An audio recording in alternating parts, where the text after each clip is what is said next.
Shamsher Singh versus state of Punjab का case 1974 का case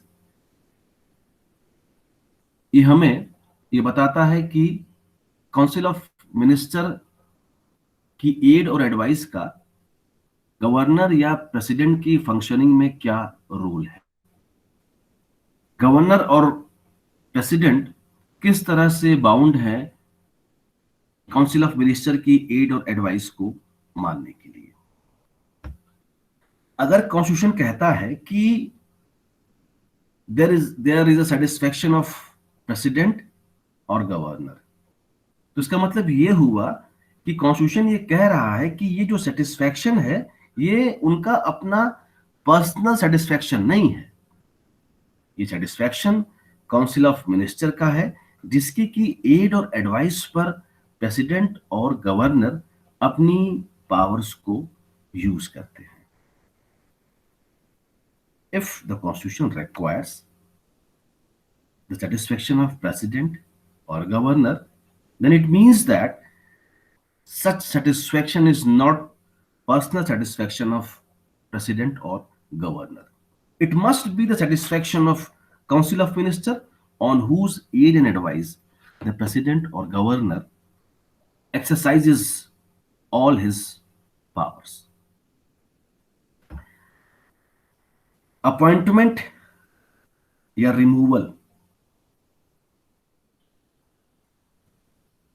किसी भी मेंबर का जिसे कि प्रेसिडेंट या गवर्नर अपॉइंट करते हैं, अपॉइंटमेंट या उसका रिमूवल जिसे कि जैसे हमने कल देखा था कि गवर्नर का अपॉइंटमेंट कौन करता है, प्रेसिडेंट करता है। गवर्नर अपनी पोस्ट को होल्ड करता है किसके प्लेजर पर, प्रेसिडेंट के प्लेजर पर अपनी पोस्ट को होल्ड करता है। उसका अपॉइंटमेंट कौन कर रहा है, उसका अपॉइंटमेंट कर रहा है कौन, प्रेसिडेंट। लेकिन वो प्रेसिडेंट जो अपॉइंटमेंट कर रहा है उस गवर्नर का किसकी एडवाइस पे कर रहा है, किसकी एड और एडवाइस पे कर रहा है, प्राइम मिनिस्टर की एड एडवाइस पर कर रहा है। तो जाहिर सी बात है अगर उसका प्लेजर है जिस प्लेजर पर अपनी पोस्ट को होल्ड कर रहा है और वो प्लेजर जो उसे एड और advice of the council of minister headed by the prime minister के थ्रू मिला है, तो जाहिर सी बात है उसे अपने पद से जब हटाया भी जाएगा, रिमूव भी किया जाएगा, तो वो काउंसिल ऑफ मिनिस्टर या प्राइम मिनिस्टर की रिकमेंडेशन पर उसे हटाया जाएगा। तो ऐसे में जो भी अपॉइंटमेंट है या रिमूवल ऑफ पर्सन ये एग्जीक्यूटिव एक्शन है प्रेसिडेंट या गवर्नर का। क्यों? क्योंकि दे आर constitutional head of the executive, और ऐसे में उनका जो एक्ट है that must be exercised on the aid and advice of the council of minister. Constitution का जो 42nd अमेंडमेंट था, उस 42nd अमेंडमेंट ने इस चीज को जस्टिफाई कर दिया कि president shell in the exercise of his function always bound to act in accordance with the advice tendered by the council of minister। वहां shall शब्द लिख दिया गया और ये कह दिया कि president is bound by the aid and advice of the council of minister। Whatever the executive action is to be taken in the name of the president or the governor, it shall be governed by the aid and advice of the council of minister। तो शमशेर सिंह वाले case से एक चीज समझ में ये आई कि governor या प्रेसिडेंट का अपना कोई पर्सनल सेटिस्फैक्शन यहाँ पर नहीं है। उनका जो भी सेटिस्फैक्शन है वो बेस्ड है aid and advice of the council of minister का जो है। इस केस का फैक्ट ये था कि इस केस में जो है जो अपीलेंट थे उन्हें जुडिशियल सर्विसेज से जो है डिसमिस कर दिया गया था। डिसमिस किया किसने था? डिसमिस किया था उस डिपार्टमेंट के कंसर्न्ड मिनिस्टर ने जो है, और without any reference to the governor of the state. जबकि आर्टिकल 234 जो है, जो कि regarding appointment and removal of subordinate जजेस की बात करता है, उस रिगार्ड में ये प्रोविजन वहां पर दिया हुआ है। तो उस पोजीशन में कंसर्न्ड मिनिस्टर ने जो है उस जुडिशियल ऑफिसर को जो है उसकी पोस्ट से डिसमिस कर दिया था without any reference to the governor of the state जो है। तो ऐसे में अपीलेंट था, अपीलेंट ने कहा कि उससे रिमूव करना या अपॉइंट करना ये गवर्नर की पर्सनल पावर है। और अपनी ये पावर जो है गवर्नर जो है किसी भी मिनिस्टर या चीफ मिनिस्टर को डेलीगेट नहीं कर सकता है। जब हम पढ़ते हैं आर्टिकल 153 जब हम पढ़ते हैं जहां पर कि स्पेसिफिकली मेंशन है कि चाहे अपनी एग्जीक्यूटिव पावर्स का इस्तेमाल गवर्नर खुद करे या अपने सबऑर्डिनेट ऑफिसर्स के थ्रू अपने इन पावर्स का इस्तेमाल कर सकता है।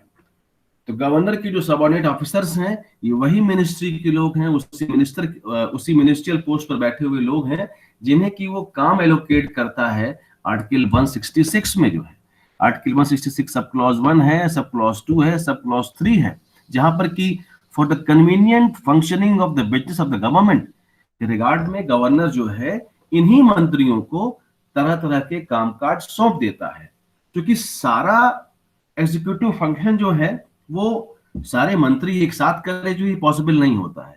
इसलिए हमारे कॉन्स्टिट्यूशन में प्रोविजन बनाया गया है और प्रोविजन के रिगार्ड में एक एग्जीक्यूटिव हेड बनाया गया है, उस स्टेट के रिगार्ड में या सेंटर लेवल पर प्रेसिडेंट को बनाया गया है। तो वो काम क्या करता है, वो करता है कि मंत्रिमंडल में सभी मंत्रियों को उनका डिपार्टमेंट देने के बाद उनके कामकाज को वो बांट देता है। हाँ, ये अलग बात है कि वो जो कामकाज का बंटवारा होता है for the smooth functioning of the government regarding the administration of the governance, वो जो है प्रेसिडेंट या गवर्नर जो है वो काउंसिल ऑफ मिनिस्टर की सहमति पर ही कर उसको एड एडवाइस दी जाती है, उसी के अकॉर्डिंगली वो करता है जो है। तो अपीलेंट ने कहा कि भाई कि जिस काम का एलोकेशन कंसर्न डिपार्टमेंट को दे दिया गया उसके बाद जो भी काम बचता है वो प्रेसिडेंट या गवर्नर का अपना काम है, और ऐसे में अपॉइंटमेंट अगर हुआ है तो रिमूवल की कोई पावर किसी को अगर नहीं दी गई है तो इसका मतलब रिमूवल की जो पावर है वो गवर्नर की पर्सनल पावर है। ऐसे में जो कंसर्न मिनिस्टर है वो हमें हमारे पोस्ट से रिमूव नहीं कर सकता है। अपीलेंट ने जो क्या कहा, अपीलेंट ने जो है सरदारी लाल वर्सेस यूनियन ऑफ इंडिया 1971 के केस का हवाला देते हुए कहा कि अगर प्रेसिडेंट या गवर्नर सेटिस्फाइड हैं तो हम आपको यहां मेंशन करते हैं article 311 sub clause 2 sub clause C, जो कि डॉक्ट्रिन ऑफ प्लेजर का पार्ट है कि जहां पर कि किसी ऑफिसर को उसकी पोस्ट से हटाया जा रहा है तो जाहिर सी बात है हर आदमी को अपनी बात को रखने का अधिकार है। उससे अगर हटाया जा रहा है तो उससे भी ये राइट है कि he have to be heard, उसको भी सुना जाना चाहिए। जो नेचुरल लॉ के जो दो प्रिंसिपल्स हैं, नेमो जुडेक्स इन कॉजा सुआ, नो वन कैन बी जज इन हिज ओन केस, और दूसरा है ऑडी अटम पार्टम की राइट टू बी हियर्ड जो है। तो इस केस में ये एक्सेप्शन है article 311 sub clause 2 sub clause C, जहां लिखा हुआ है कि in the interest of security of the state it is not expedient to hold an inquiry for dismissal of an officer the satisfaction of the president or governor in his personal satisfaction। जो है इस इन provisions में लिखा हुआ है कि जहां पर कि अगर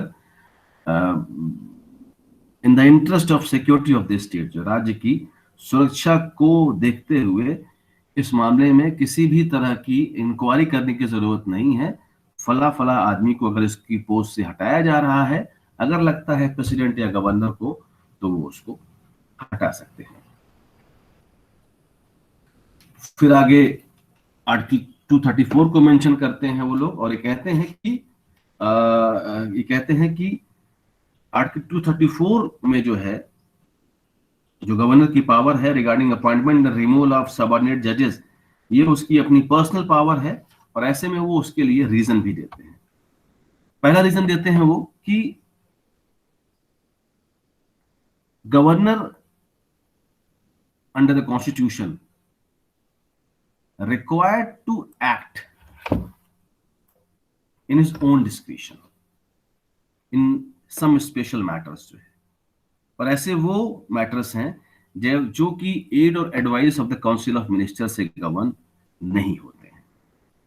दूसरा कहता है दूसरा जस्टिफिकेशन देते हैं कि जो एड और advice council of minister under article 163 है वो डिफरेंट चीज है, जैसा कि allocation of business of government by governor to minister under article 166 sub clause 3 है, वो चीज दूसरी है। और यहाँ पर जो एड और एडवाइस दिए जाने की बात कही जा रही है 163 में, वो दूसरी बात है। यानी कि दोनों को अलग अलग कहते हैं कि आर्टिकल 163 में जिस एड और एडवाइस की बात हो रही है, जिसकी बेसिस पर काउंसिल ऑफ मिनिस्टर की एड और एडवाइस पर गवर्नर काम करता है, और आर्टिकल 166 सब क्लॉज 3 में जो allocation of business of the government है, वहां दी जाने वाली एड एडवाइस है, वो दोनों अलग अलग है। तीसरी बात कि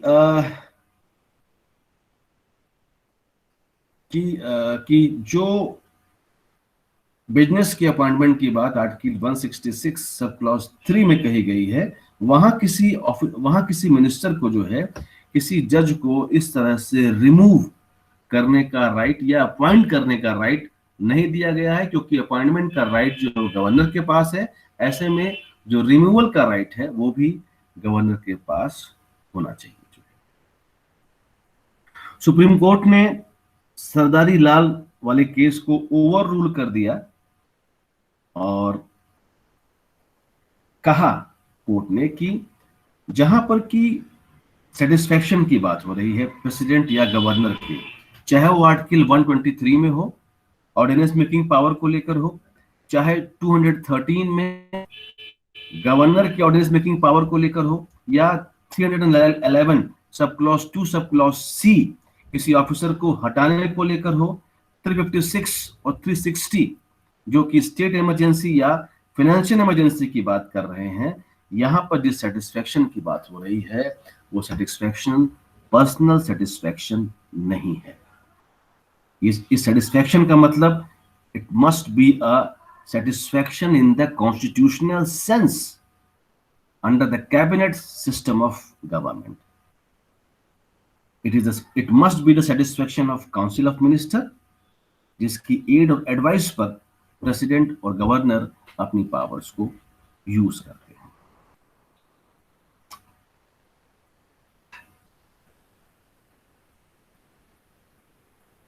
दूसरी बात कोर्ट कहता है कि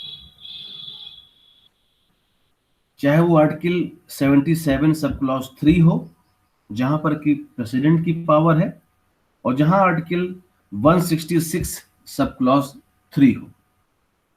77 सब क्लॉज 3 है कि the president shell make rules for the more convenient transaction of the business of the government of India and for the allocation among ministers of the said business. यही बात आपका article 166 sub clause 3 state government की functioning के regard में करता है। तो court कहता है कि इन दोनों फंक्शंस की परफॉर्मेंस जो है वो एड और advice of the council of minister के थ्रू ही होगी। कोर्ट कहता है इस केस में कि ऐसे वो सभी मामले जहां पर कि प्रेसिडेंट और गवर्नर को अपनी फंक्शंस को एक्सरसाइज करने की पावर है with aid and advice of the council of minister, वो अपनी इन पावर्स को यूज कर सकता है आर्टिकल 77 सब क्लॉज 3 और आर्टिकल 166 सब क्लॉज 3 के रिगार्ड में। यहां पर कोर्ट मेंशन करता है लक्ष्मी कॉटन मिल्स का केस था 1967 का, जहां पर कोर्ट कहता है कि ये ठीक है, it's okay although the executive power is vested in president और governor, but this particular power is actually used by the council of ministers. Court कहता है कि the president or the governor means the president or governor aided and advised by council of minister। यानी कि सरदारी लाल वाले case को supreme court ने शमशेर सिंह वाले case में जब ओवर रूल किया, तो कोर्ट ने यहां पर विजय लक्ष्मी कॉटन मिल्स के केस का रेफरेंस भी दिया। 1967 का एक केस था जहां पर सुप्रीम कोर्ट ने कहा था कि ये बात ठीक है कि ये बात ठीक है कि प्रेसिडेंट और गवर्नर में सभी एग्जीक्यूटिव पावर्स ऑफ स्टेट या यूनियन की निहित होती हैं, लेकिन सही मायनों में उन पावर्स का जो इस्तेमाल है वो मिनिस्टर्स करते हैं, काउंसिल ऑफ मिनिस्टर करते हैं।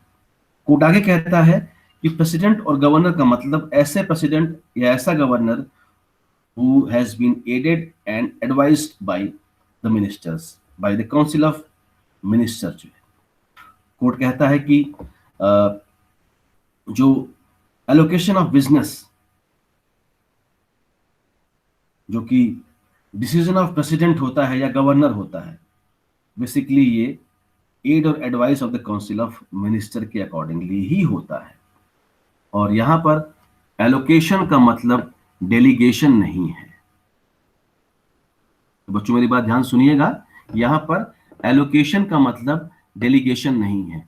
जैसा कि अपीलेंट ने सरदारी लाल वाले बेगम के केस को मेंशन करते हुए कहा था कि 163 में जहां पर एड और एडवाइस की बात हो रही है और जहां 166 सब क्लॉज 3 में जहां एलोकेशन ऑफ बिजनेस की बात हो रही है, दोनों में एड और एडवाइस का अलग मतलब है।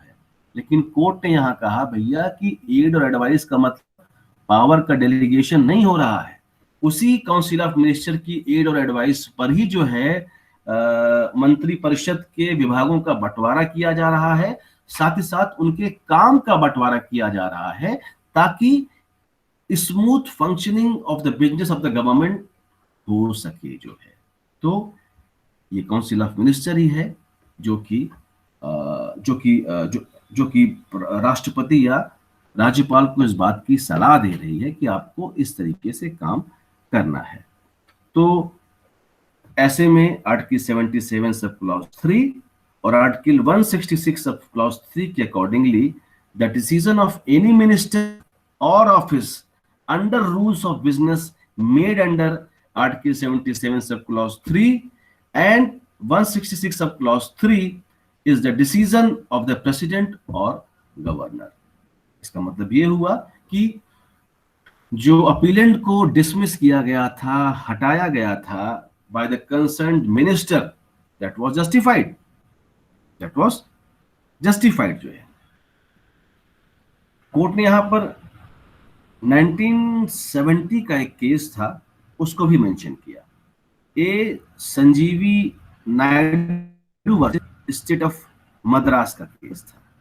इस केस में कोर्ट ऑब्जर्व करता है, कोर्ट का जो ऑब्जर्वेशन था वो ये था कि कोर्ट कहता है कि हमारे संविधान में जो है, जो गवर्नर है वो कॉन्स्टिट्यूशनल हेड है स्टेट का जो है, लेकिन सही मायनों में जो स्टेट का एडमिनिस्ट्रेशन है वो काउंसिल ऑफ मिनिस्टर के थ्रू किया जाता है।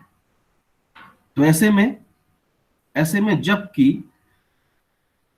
काउंसिल ऑफ मिनिस्टर के लिए स्टेट के एडमिनिस्ट्रेशन को एक ही तरीके से संभालना मुश्किल होता है, तो इस पोजीशन में हर तरह के मैटर को अलग अलग तरीके से डील करने के लिए वो कहीं यानी कि काउंसिल ऑफ मिनिस्टर जो है सलाह देती है। किसको सलाह देती है? वो सलाह देती है गवर्नर को कि आप इस तरीके से इन डिपार्टमेंट्स को अलग अलग एलोकेट कर लीजिए ताकि गवर्नमेंट की स्मूथ फंक्शनिंग हो सके जो है। और ऐसे में for making rules for more convenient transaction of business of the government of the state and for the allocation among its ministers the business of the government, article 166 सब clause 3 अपने आप को यहाँ जस्टिफाई करता है। फिर आगे एक क्लॉज आता है कि all matters excepting those in which governor is required to act in his discretion have to be allocated to one or the other of the ministers on the advice of the chief minister।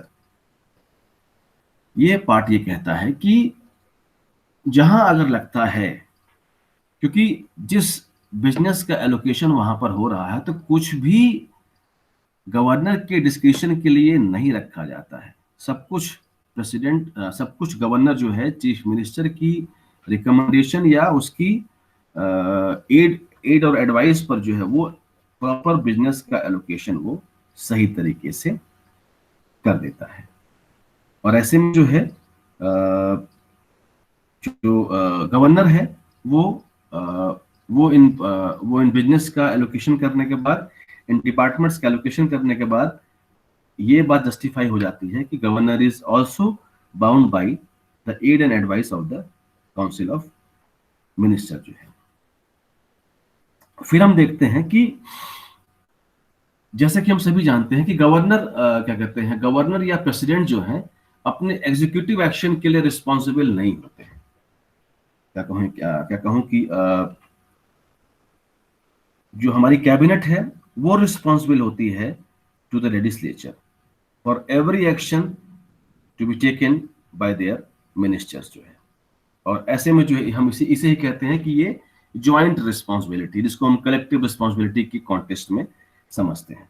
तो हम यहाँ पर दो चीजों की बात आपके साथ और हम मेंशन करते हैं उसको, कि दो फीचर्स हैं। पहला बेटा फीचर तो ये कि executive action are taken in the name of the president or in the name of the governor। लेकिन ना तो प्रेसिडेंट और ना ही governor, they have never been sue or be sued for any executive action of the state।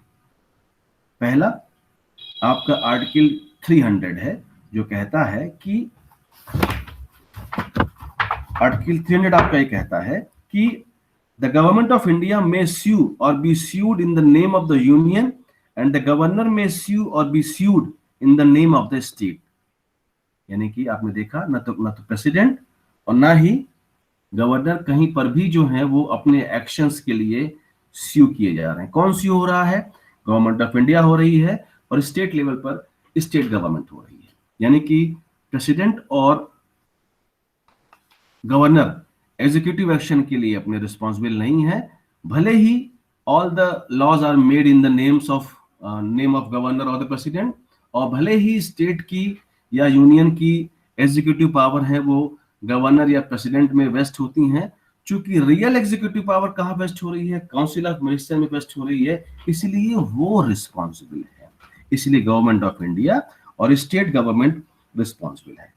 दूसरा जो मैं आपसे बात कहना चाह रहा था, आर्टिकल 361 है जो कहता है कि it states that proceeding may be brought against the government of India and the government of the state but not against the president और द गवर्नर। तो इसका मतलब कि आर्टिकल 300 और आर्टिकल 361 इस बात को इंडिकेट कर रहे हैं, neither the president not the government can be sued for the executive actions of the government। तो उसके पीछे रीजन क्या है? उसके पीछे रीजन जो मैंने बताया आपको कि ये जो स्टेट या क्या कहते हैं यूनियन के जो एग्जीक्यूटिव फंक्शन है, इसको गवर्नर या प्रेसिडेंट जो है वो इंडिविजुअली नहीं कर रहे हैं, वो पर्सनली नहीं कर रहे हैं। सही बात तो ये है कि executive action taken in the name of the president is the action of union, or executive action taken in the name of the governor is the executive action of the state। लेकिन real executive power कहाँ rely हो रही है? वो council of minister के साथ जो है वो रिलाई हो रही है। और ऐसे में लास्ट में इस केस में कोर्ट कंक्लूड करता है कि प्रेसिडेंट या governor they must be act on the aid and advice of the council of minister in their executive action, and they are not required to act personally without the aid and advice of the council of minister or against the aid and advice of the council of minister। जहां पर कि governor को अपने discretion में अपनी powers का इस्तेमाल करना है, तो वहां गवर्नर से एक्सपेक्टेशन होती है कि वो अपने डिस्क्रिशन का इस्तेमाल जो है वो काउंसिल ऑफ मिनिस्टर के साथ हार्मोनियस ग्राउंड पर करेगा जो है। और ऐसे में जो है इस केस का जो फैक्ट था, वहां पर अगर किसी सबऑर्डिनेट जुडिशियल सर्विसेज के ऑफिसर्स को अगर निकाला गया था तो वो executive action of the governor ही माना जाएगा, क्योंकि वो that was exercised on the aid and advice of the council of minister in accordance with the provisions of the constitution. तो ऐसे में अपॉइंटमेंट और removal of persons is an executive action of president और governor as the constitutional head of the executive, and that is to be exercised by the aid and advice of the council of minister। जो है ये आपका इस case का fact था और